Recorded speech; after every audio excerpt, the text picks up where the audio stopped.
All right, so continuation, question 3. Mapalo is 12 years old. She has been raped repeatedly by her stepfather and her uncles since she was 8 years old.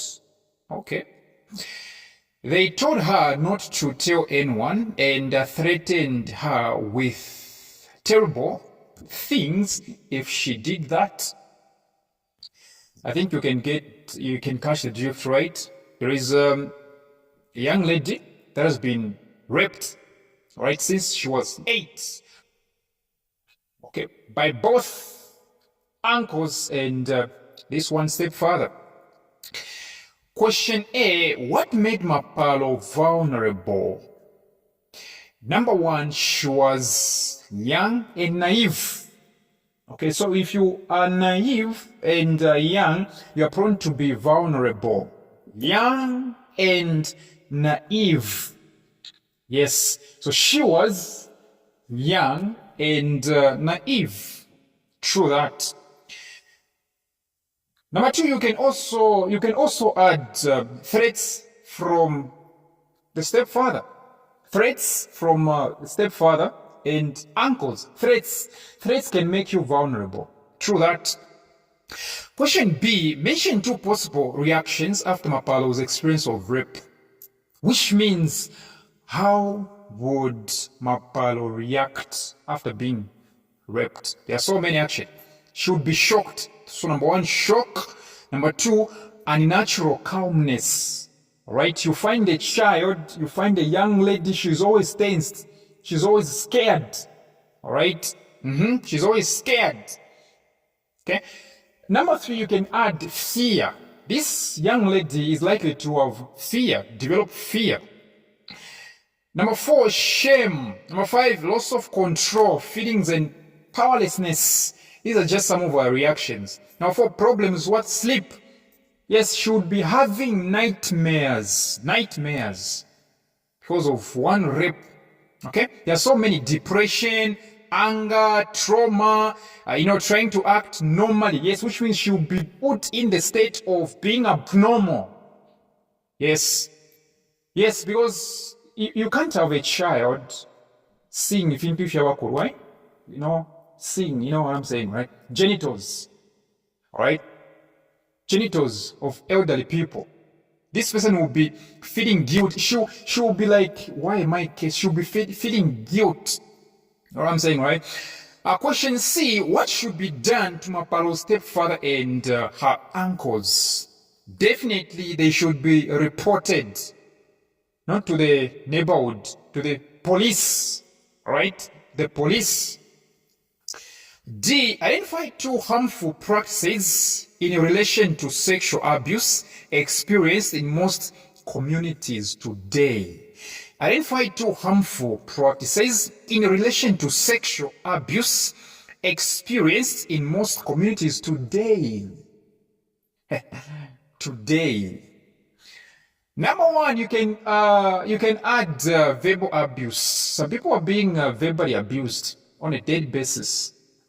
Number 2, physical abuse. Some people are being beaten like crazy.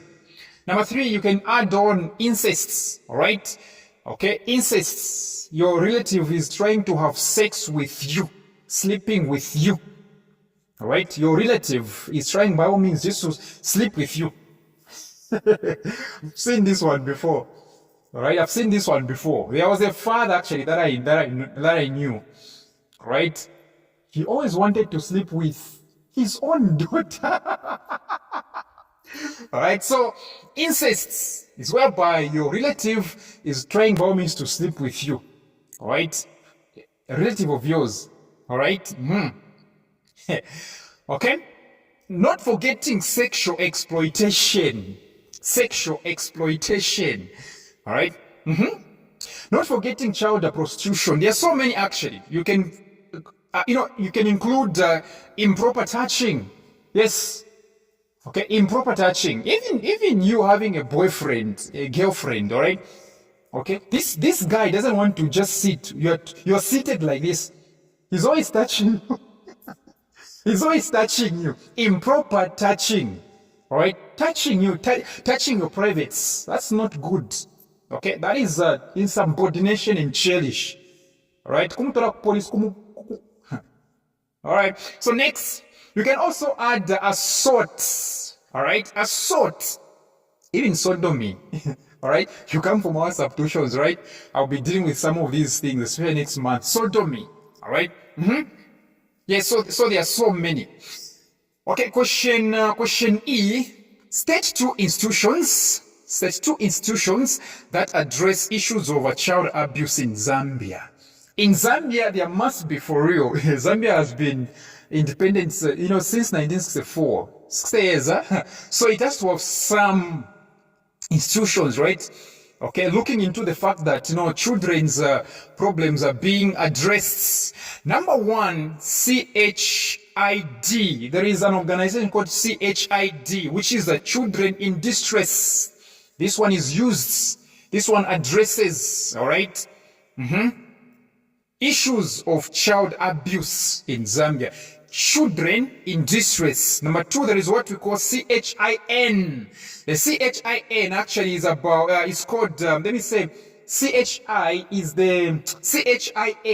is the acronym of the words children in need. CHIN, children in need. Okay? And not forgetting YMCA, right? Not forgetting YMCA. Young Men's Christian Association. Young Men's Christian Association. Yes, the next one you can guess. It's about women, right? Young women, right? It's called what? YWCA. Young Women's Christian Association. We also happen to have what we call ZCEA. ZCEA, which is one acronym for the for the words Zambia Civic Education Association. ZCEA, Zambia Civic Education Association. Not forgetting the Zambia Police. The Zambia Police has got what we call a victim support unit. Yes, a victim support unit of the Zambia Police Service. There are so many actually. Yes, there are so many. Oh yes. For question 4, in which way can the following promote peace? In which way can the following promote peace? Okay, in which way can intermarriages promote peace? In which way mutual aid can promote peace? In which way can reciprocity, it's from the word reciprocation, right? So it's a reciprocity. In which way can reciprocity, encourage peace? In which way tolerance can promote peace? Okay, intermarriages can promote peace in such a way that when people of different ethnic groupings or groups intermarry, okay, when people of different ethnic groupings intermarry, it forges friendship between the two tribes, hence promoting peace. Yes. Take for instance myself, I'm from Eastern Province, okay, Senga by tribe. I go to Southern Province, I go to Western Province, I marry there. All right, I take a wife from there. I get myself a wife from Western Province, okay? Doing that continuously, you're going to realize that there is going to be peace between people from the Western Province and people from Eastern Province. All right, through that, I leave Zambia, go and marry in China. All right, if I'm behaving very well, actually they will love me. All right, and so people will be coming to Zambia. There will be peace between Zambia and China. Mutual aid. What exactly do the words mutual aid mean? Actually, they simply mean, take for instance, Zimbabwe and Zambia. Zimbabwe helps Zambia at some point. Zambia also reciprocates. It also helps. That's what we call mutual aid, which means helping each other, especially financially. All right? So helping each other or having mutual aid helps countries to promote peace because this involves exchanging help. This involves what? Exchanging help. Okay, assistance to the other in time of problems. Okay, so when one person or group of people are experiencing problems, the other people come in to give help. Okay, yes. At some other time, the person who gave help may themselves experience problems, at which time they may be assisted by the person who was assisted last time. That's what we call mutual aid. In this regard, you're going to realize that the assistance is being mutually exchanged or interchanged. This promotes what? Peace. Reciprocity. Okay, the word reciprocity comes from the word reciprocate. All right? To reciprocate is to do what I did for you, you did for me, just like mutual aid. But in this case, we do this. This one involves a lot of things, actually. Reciprocity, all right, promotes a peace, okay, because this process is whereby two or more people exchange gifts or favors in a mutual manner, like mutual aid.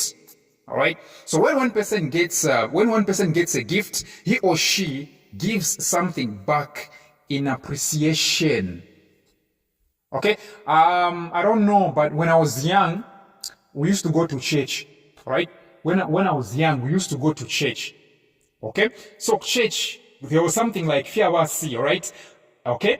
Yes, you pick numbers, you know what I'm saying, right? You pick numbers, all right? You don't know the person that is going to pick the same number as you. So the person that is going to pick the same numbers, the one that you've picked, all right? You two are going to exchange gifts. Okay, they would give us baskets with a lot of cards, and these cards would have numbers, all right? I pick a card, and on it there is a number. Another person will pick, okay, a card with the same number, which means this person and myself would exchange gifts.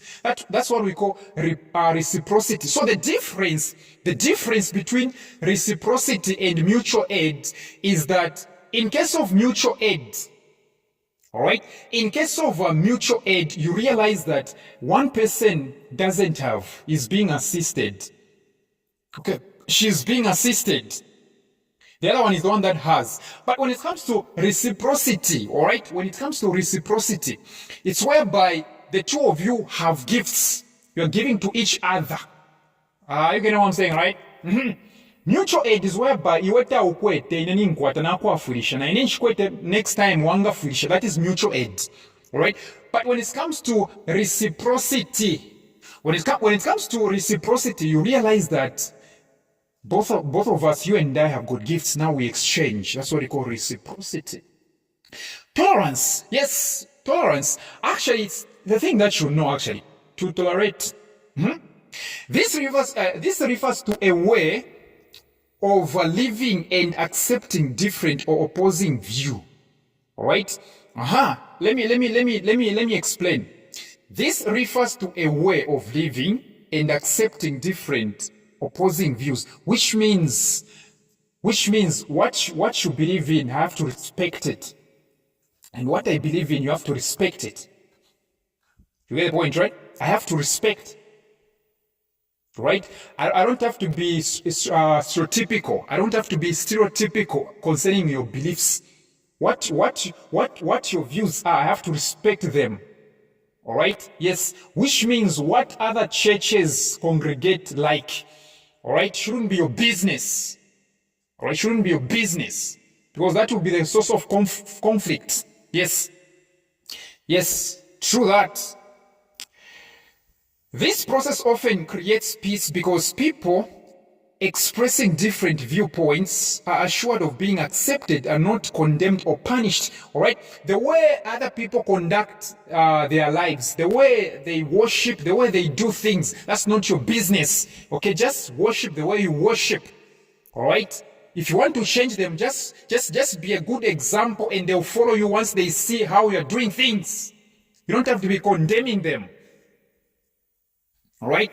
If you think they are not doing the right thing, all right, don't condemn them. Just be the right example. They will follow the suit. That's what we call tolerance. Yes. Let me handle number 5 so that next time when I come, I'll just do section C. Study the diagram below. Study the diagram showing the specialized international human rights instruments and answer the question that follow. All right. And so we happen to have specialized international human rights instruments. And under this one, we happen to have the instrument that was formed in 1979, which is duped as A. The other one is 1989, which is duped as B. And then down, we do happen to have a C, which is only known as the United Nations Convention Against Corruption. United Nations Convention Against Corruption. To your right, you happen to have an International Convention on the protection against all migrant or migrant workers and members of their families, which was formed in 1990. Question A, what are specialized international human rights instruments? What are specialized international human rights instruments? In short, they want you to define specialized international human rights instruments. What exactly is the definition? So you simply say, specialized international human rights instruments are simply human rights instruments that look at particular or specific human rights issues or a particular group of people. Right? These are human rights instruments that look at particular or specific human rights issues or a particular group of people. B, when was the United Nations Convention Against Corruption, labeled A, recognized by the United Nations General Assembly? Which means A was created a long time ago. Right? It was created a long time ago. It was created a long time ago. Now, for it to be recognized by the UN, actually there is a debate. Okay, but according to me, the answer is 2000. It was only recognized in the year 2000. And somebody will say in the year 1979. All right, somebody will say what? In the year 1979, because that's what A is showing. But the question is saying, when was it recognized by the UN General Assembly? Okay, I'm saying the answer is 2000. Somebody will be like 1979.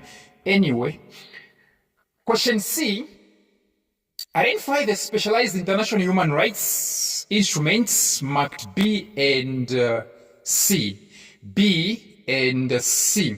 B, which was formed in 1989, it should be United Nations Convention on the Rights of what? A Child. United Nations Convention on the Rights of a Child, which is UNCRC.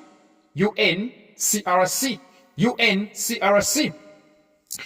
And so C has to be the United Nations Convention Against Corruption. All right? The United Nations Convention Against Corruption. Yes. Yeah. I don't even know why they asked this one, because I think we can even see the words inside, right? Yeah, the words they are showing.